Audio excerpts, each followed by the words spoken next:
Well, the first thing you'd have to say is that golf and the strength and depth in the fields, it's never been stronger. There's never been more guys on tour winning. The 2015 PGA Tour season thus far has been noteworthy because only Jimmy Walker has won more than once. So essentially, every week on tour, we saw with Padraig Harrington, someone new is winning on tour each week this season. That said, at Augusta, the better players do tend to come out on top. So Rory's the favourite. We'll talk Rory in a second. Bubba Watson, we have to mention, he's won 2 of the last 3 years.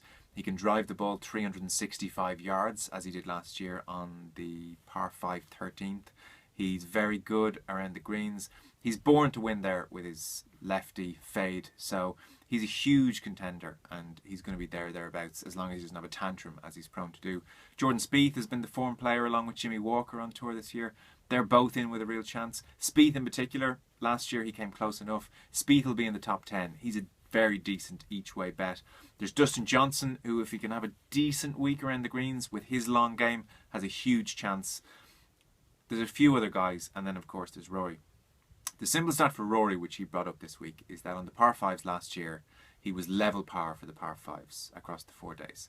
Bubba Watson, who beat him by 8 shots, was 8 shots under on the par 5s. So McIlroy, with his length, should be doing so much better on the par 5s. He's spoken about this week. He's spoken about being less greedy if he has a 9-iron in his hand for a second shot, making sure he gets his birdie instead of going for an eagle and coming off with a 6. So if McIlroy can go around in 6, 7, 8 under for the par 5s this week, which is very doable for someone of his ability, then he's going to be very, very hard to stop. He's got a brilliant chance. I just don't want to jinx him.